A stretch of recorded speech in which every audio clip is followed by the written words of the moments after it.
जिसमें से 262 out of 860, 30% almost उनके लाइसेंसेस फेक हैं। या भी पीआई की जी रिपोर्ट दबा दें। सोचे, मैं कहते पीआई की रिपोर्ट दबा दो, यानी आप अगर फेक नहीं ये पब्लिश करते हैं कि ये लोगों के फेक लाइसेंसेस हैं। मेरे देखने और सुनने वालों को अस्सलाम वालेकुम नाज़रीन, इस वीडियो ब्लॉग के साथ मैं हूं शाहिद काज़मी। जैसा कि आप जानते हैं कि पाकिस्तान में पिछले दिनों त्यारा हादसा के बाद से जाली पायलट लाइसेंसेस के हवाले से एक ऐसी सरगर्मी जारी रही कि हमें पूरी दुनिया में ना सिर्फ हज़ीमत उठानी पड़ी बल्कि पूरी दुनिया से पाकिस्तानी पायलट्स को भी शर्मिंदगी का सामना करना पड़ा। यहाँ पे काबिल गौर बात यह है कि पीआईए के हालिया चेयरमैन समेत जनाब ग़ुलाम सरवर ख़ान साहब ने एक प्रेस कॉन्फ्रेंस की जिसमें उन्होंने ये दावा किया, ये दावा इसलिए इसको कहेंगे हम कि उस वक्त तक इसके हवाले से ना तो कोई सबूत मौजूद थे, ना कोई इंक्वायरीज़ हुई थी, ना अभी इस हवाले से कोई सबूत सामने आए हैं या ऐसा कुछ सामने आया है कि इंक्वायरीज़ हुई हैं या कुछ पायलट्स कसूरवार साबित हुए हैं। उस प्रेस कॉन्फ्रेंस के अंदर एविएशन मिनिस्टर जो हमारे हैं ग़ुलाम सरवर ख़ान साहब, उन्होंने ये दावा किया कि पाकिस्तान के इस वक्त कमर्शियल लाइसेंस होल्डर्स जो पायलट्स हैं उनमें से 30% से ज़ायद पायलट्स ऐसे हैं जो जाली लाइसेंस रखते हैं। ये यकीनन एक बहुत बड़ी पेशरफ्त थी और एक इतनी बड़ी पेशरफ्त थी कि पूरी दुनिया में इस हवाले से बहस होने लगी। CNN, BBC, CNBC और दीगर ऐसे आलमी नशरियाती इदारे इस चीज़ को ब्रेकिंग न्यूज़ के तौर पर नशर करने लगे। टॉक शोज़ इंटरनेशनल मीडिया में होने लगे कि एक ऐसी एयरलाइन भी दुनिया में वजूद रखती है कि जिसके 30% पायलट्स जाली लाइसेंस रखते हैं।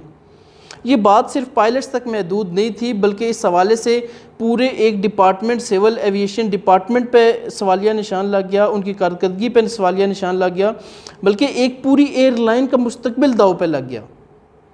हम पहले ही देख रहे हैं कि पीआईए मुश्किलात का शिकार है और इस हवाले से उसकी असासे बेचने की तैयारियां भी की जाती रही हैं। अमेरिका में एक रोजवेल्ट न्यूयॉर्क में होटल है जो पीआईए की मलकियत है, उसको प्राइवेटाइज़ करने के हवाले से भी खबरें ज़ेर गर्दिश हैं और दिन ब दिन पीआईए तनज़ली की तरफ जा रही है बजाय इसके कि वो उन एयरलाइंस के साथ मुकाबला कर सके कि जिन एयरलाइंस को, आपके लिए ये बायस हैरत होगा कि जिन एयरलाइंस को पीआईए ने अपने पाँव पे खड़ा होने के लिए मदद दी वो आज दुनिया की टॉप एयरलाइंस बन चुकी हैं। टर्किश एयरलाइंस इसकी एक मिसाल है। एमिरेट्स एयरलाइन खड़ी ही पाकिस्तान एयरलाइंस ने की।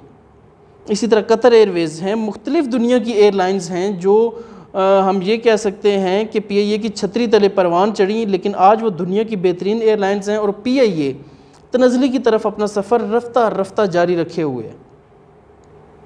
इस पर बहुत सी क्या साराइयाँ होने लगीं कि 262 कम बेश जो पायलट्स हैं जिनके बारे में ये कहा जाने लगा कि उनके लाइसेंस जाली थे या कोई एक उनका इम्तहान जाली था या कोई ऐसे शकूक व शुबहात थे। तजिया निगार भी ये कहते नज़र आए कि हमारे एविएशन मिनिस्टर को इस तरह मीडिया के सामने आके अपना गरेबां खुद चाक करना हरगिज़ नहीं चाहिए था, लेकिन तब्दीली सरकार के नज़दीक हो सकता है ये पहलू अहम हो कि कारकर्दगी दिखाने के जुनून के अंदर वो ऐसे गलत फ़ैसले करना शुरू हो गए हैं कि वो उनके अपने गले पड़ते नज़र आ रहे हैं। और अब शुनीद यही है कि हमारे एविएशन मिनिस्टर, वफाकी वज़ीर हवाबाजी व एविएशन जो ग़ुलाम सरवर ख़ान साहब हैं, वो अपने उस मौक़िफ़ से पीछे हटना शुरू हो गए हैं। आज साबिर नज़र साहब पाकिस्तान के एक मशहूर कार्टूनिस्ट हैं जिसमें उन्होंने एक ग़ुलाम सरवर ख़ान साहब के हवाले से एक ना सिर्फ कार्टून बनाया बल्कि एक उस पर सुर्खी लगाई कि उन्होंने लाइसेंस को जाली नहीं कहा था बल्कि शकूक का इज़हार किया था, मुश्तबा लाइसेंस उनको कहा था। असम्बली फ़्लोर के ऊपर ये ऑन द रिकॉर्ड है कि असम्बली फ़्लोर के ऊपर न सिर्फ हमारे वफाकी वज़ीर लफ्ज़ जाली की बार बार तकरार करते रहे हैं बल्कि हमारे वज़ीर-ए-आज़म पाकिस्तान इमरान अहमद ख़ान साहब भी इन लाइसेंसेस को बतौर ख़ास और ज़ोर दे के जाली कहते रहे हैं और मलबा पिछली हुकूमतों पर डालते रहे हैं। ये वीडियो मौजूद हैं और अभी आप देख भी सकते हैं, ये वीडियोज़ आपके सामने अभी आएंगी भी कि वो इस बात पे ज़ोर देते रहे हैं कि ये लाइसेंस मशकूक या इन पे शक का शुबा नहीं है बल्कि ये यकसर और मुकम्मल तौर पर जाली हैं। यहाँ सोचने की बात यह है कि जैसे हमारे वफाकी वज़ीर साहब और वज़ीर-ए-आज़म पाकिस्तान इन लाइसेंसेस को जैली कहते रहे हैं, फ़ेक लाइसेंसेस की इस्तेमाल होती रही है, क्या वो बग़ैर तहकीकात के ये इस्तेलाह यूज़ करते रहे? क्या वो किसी इंक्वायरी के बग़ैर इन पायलट्स के मुस्तकबिल पर सवालिया निशान लगाते रहे? एक गैर मुल्की नशरियाती इदारे ने एक किसी और मुल्क में कमर्शियल फ़्लाइट्स करने वाले पाकिस्तानी पायलट्स के हवाले से ये खबर भी लगाई कि वो उनका नुक्ता नज़र ये है कि उनका लाइसेंस 100% दुरुस्त है, लेकिन उन पे ये ख़दशा अगर ख़त्म हो भी जाता है, ये क्या सारियाँ ख़त्म भी हो जाती हैं उनके लाइसेंस के हवाले से, तो फिर भी वो अपने हल्का बाब में शर्मिंदा रहेंगे, लोगों के सामने सर नहीं उठा सकेंगे, क्योंकि हमारे अपने वज़ीर, वज़ीर-ए-आज़म, हमारे अपने इदारों ने उनकी क्रेडिबिलिटी पे सवालिया निशान लगा दिया है पूरी दुनिया में। हालिया डेवलपमेंट जो वफाकी वज़ीर हमारे हैं, उनके बयान की वजह बन रही है कि वो इसको जाली से अब मशकूक की तरफ जा रहे हैं, अपने अल्फाज के घुमाव फिराव में इस पूरे कज़िये को डांपने की कोशिश कर रहे हैं। वो ओमान की सिविल एविएशन का एक ख़त था जो पाकिस्तान सिविल एविएशन अथॉरिटी को 13 जुलाई 2020 को मौसूल हुआ। इससे पहले इन्होंने पाकिस्तान सिविल एविएशन अथॉरिटी ने 13 जुलाई 2020 को एक ओमानी सिविल एविएशन अथॉरिटी को एक ख़त लिखा, जो उनके जो लेटर है जो उन्होंने इससे पहले पाकिस्तान से सिविल एविएशन अथॉरिटी को लिखे थे 2 जुलाई को, और उससे पहले भी लिखे थे। उनके जवाब में पाकिस्तान सिविल एविएशन अथॉरिटी ने ना सिर्फ ये लेटर उनको लिखा, बल्कि इस लेटर के एक पैराग्राफ में, तीसरे पैराग्राफ में वो ये मानते हुए नज़र आते हैं कि सिविल एविएशन अथॉरिटी ने कमर्शियल पायलट लाइसेंस और ATPL पायलट लाइसेंस जितने भी इशू किए हैं सिविल एविएशन अथॉरिटी ने, वो तमाम के तमाम ना सिर्फ जेन्युइन हैं, बल्कि वो दुरुस्त तरीके से इशू भी किए गए हैं। और अगले फ़िक्रे में वो कहते हैं कि किसी भी पायलट का लाइसेंस फ़ेक नहीं है। यहाँ पे उन्होंने लफ्ज़ यूज़ किया है पाकिस्तान सिविल एविएशन अथॉरिटी ने ओमानी सिविल एविएशन अथॉरिटी के लिए कि किसी भी पायलट का लाइसेंस फ़ेक नहीं है। यहाँ पे आगे पाकिस्तान सिविल एविएशन अथॉरिटी ये लिखती है ओमानी सिविल एविएशन अथॉरिटी को कि इसके बजाय कि ये लाइसेंस जाली हैं, हुआ ये कि इस मामले को गलत तरीके से हैंडल किया गया और गलत तरीके से मीडिया और सोशल मीडिया पे हाईलाइट किया गया। अब सोचने की बात यह है कि ये मामला अगर गलत तरीके से हाईलाइट हुआ मीडिया में तो किसने किया? ना तो इसमें अपोजिशन शामिल है, ना जर्नलिस्ट शामिल हैं, ना ब्लॉगर शामिल हैं। इस हाईलाइट करने में मुकम्मल किरदार चेयरमैन PIA और वफाकी वज़ीर हवाबाजी का है।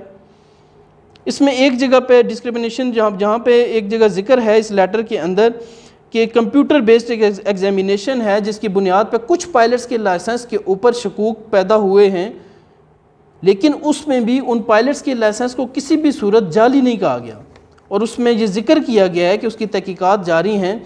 और उसमें भी इंदिया यही है कि उसमें भी उस कंप्यूटर टेस्ट में कोई थोड़ी सी खामी हुई या उस कंप्यूटर टेस्ट का कोई गलत इस्तेमाल इस तरह हुआ कि चंद पायलट्स के लाइसेंस के ऊपर इंक्वायरी शुरू हुई। सोचने की बात यह है कि एक पाकिस्तान का इदारा ओमान सिविल एविएशन अथॉरिटी को जब इतनी गारंटी दे रहा है कि किसी पायलट का लाइसेंस जाली नहीं है, तो क्या पाकिस्तान सिविल एविएशन अथॉरिटी ने ये बात अपने वज़ीर को नहीं बताई? वफाकी वज़ीर हवाबाजी इस बात से यकसर लाइलम हैं कि किसी पायलट का लाइसेंस जाली नहीं है। क्या जहाज़ एक साइकिल चलाने जैसा है कि जाली लाइसेंस बनवाया, साइकिल चला ली, जाली लाइसेंस बनवाया और मोटरसाइकिल पे बैठ के उसको चलाना शुरू कर दिया? एक इंतहाई पेचीदा मशीन हवाई जहाज़ को चलाने के लिए जाली लाइसेंस बनवाने के बाद भी समझ से बालातर है कि एक पायलट उसको कैसे उड़ा सकता है। इतनी पेचीदा मशीन को समझने के लिए ही एक दिमाग चाहिए, एक ऐसी स्टडी चाहिए कि जिस प्रोसेस से इंसान गुजर के उस पेचीदा मशीन को समझ सके। लेकिन यहाँ हमारे वफाकी वज़ीर हवाबाजी ने फौरी तौर पे एक फतवा सादर कर दिया कि उनके लाइसेंस तो सिरे से जाली हैं। और यहाँ पे सिविल एविएशन अथॉरिटी के हवाले से भी अगर आप बात करें और दीगर भी हवालों से भी अगर आप बात करें तो 262 के जो फिगर सामने आना शुरू हुआ कि पायलट्स के लाइसेंस जाली हैं। अब शुनीद यही है कि उनमें से भी 30 से 35 अफराद के जो लाइसेंस हैं उनकी तहकीक की जा रही है, उनकी वेरिफिकेशन की जा रही है और शुनीद यही है कि उनके लाइसेंस के ऊपर भी शकूक दूर हो जाएंगे। पूरी दुनिया में इथियोपिया जैसे मुल्क ने भी पाकिस्तान के लिए अपनी फ़ज़ाई हदूद बंद करने का सोचा। ओमान ने यह धमकी दी कि वो अपनी फ़ज़ाई हदूद बंद कर देगा। अमेरिका के अंदर पाबंदियाँ लगीं। यूरोपीय यूनियन के एयर सेफ्टी कंट्रोल ने भी अपना फ़ज़ाई हदूद यूरोपीय यूनियन के लिए, पाकिस्तान के लिए 6 महीने के लिए बंद कर दी। पूरी दुनिया में पाकिस्तान को शर्मिंदगी का सामना करना पड़ा, हज़ीमत उठाना पड़ी। क्या इस हवाले से कोई इदारा आज खुद नोटिस लेगा वफाकी वज़ीर के इन इक़दामात पर जो उन्होंने पूरे मुल्क की जग हंसाई करवाई? क्या वज़ीर आज़म इस बात पर नोटिस लेंगे कि एक वफाकी वज़ीर के लेवल का बंदा बग़ैर किसी तहकीक के पायलट्स का तमाम कैरियर डबो के रख दे? हम इंतज़ार में हैं कि कब वज़ीर आज़म इस बात पे एक्शन लेते हैं, कब इदारे इस बात पे एक्शन लेते हैं कि एक वफाकी वज़ीर ने इतना गैर ज़िम्मेदाराना बयान दे के पाकिस्तान की रुसवाई क्यों पूरी दुनिया के अंदर करवाई। अगर आपको मेरा ये वीडियो ब्लॉग अच्छा लगे, इसको लाइक कीजिए, इस पर राय दीजिए और इसको शेयर कीजिएगा। चैनल सब्सक्राइब करना हरगिज़ ना भूलिएगा। अल्लाह हाफ़िज़।